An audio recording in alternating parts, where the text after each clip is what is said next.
Je viens de faire une tournée pratiquement d'une semaine dans la vallée du fleuve Sénégal. Une tournée qui m'a conduit à Bakel, à Matam, à Podor et aujourd'hui à Dagana. Je viens de boucler donc pratiquement une semaine dans la vallée du fleuve Sénégal. C'était une tournée de suivi de la campagne. Suivi de la campagne d'abord de contre-saison froide et également suivi de la campagne de contre-saison chaude. Pour ce qui concerne la campagne de contre-saison froide, il faut dire que les résultats sont extrêmement satisfaisants. Pour ce qui concerne l'oignon, on a réalisé plus de 7000 hectares. Pour la tomate, on est autour de 1600 hectares.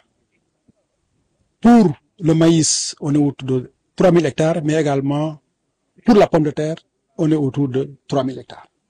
Ces résultats ont été obtenus grâce aux efforts extrêmement importants faits par l'État pour accompagner les producteurs, notamment par la mise à disposition des intrants, l'engrais est venu à temps, mais également les semences de maïs, donc qui ont permis de booster la production.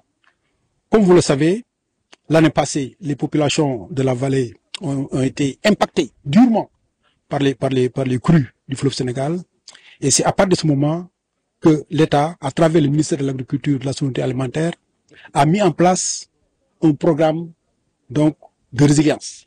C'est ce programme de résilience qui a permis de faire une excellente campagne de contre-saison froide.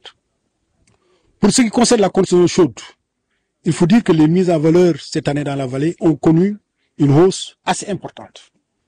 À cette date, on est autour de 41 000 hectares qui ont été réalisés sur l'ensemble donc de la rive gauche du fleuve Sénégal. Ces résultats ont été obtenus malgré des difficultés, notamment liées au crédit. Le crédit connaît aujourd'hui une tendance baissière, mais ça se dû essentiellement à l'endettement des producteurs. On est donc en train d'échafauder un programme pour renouer les producteurs avec la banque agricole qui assure un financement vertueux. Et donc, tout sera fait donc pour vraiment permettre aux producteurs d'avoir des relations saines avec la banque, mais qui seront adossées au remboursement du crédit.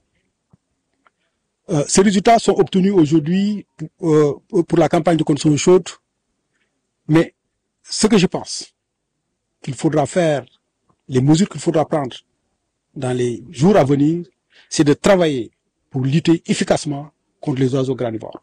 Ça, ce sera une mesure extrêmement importante.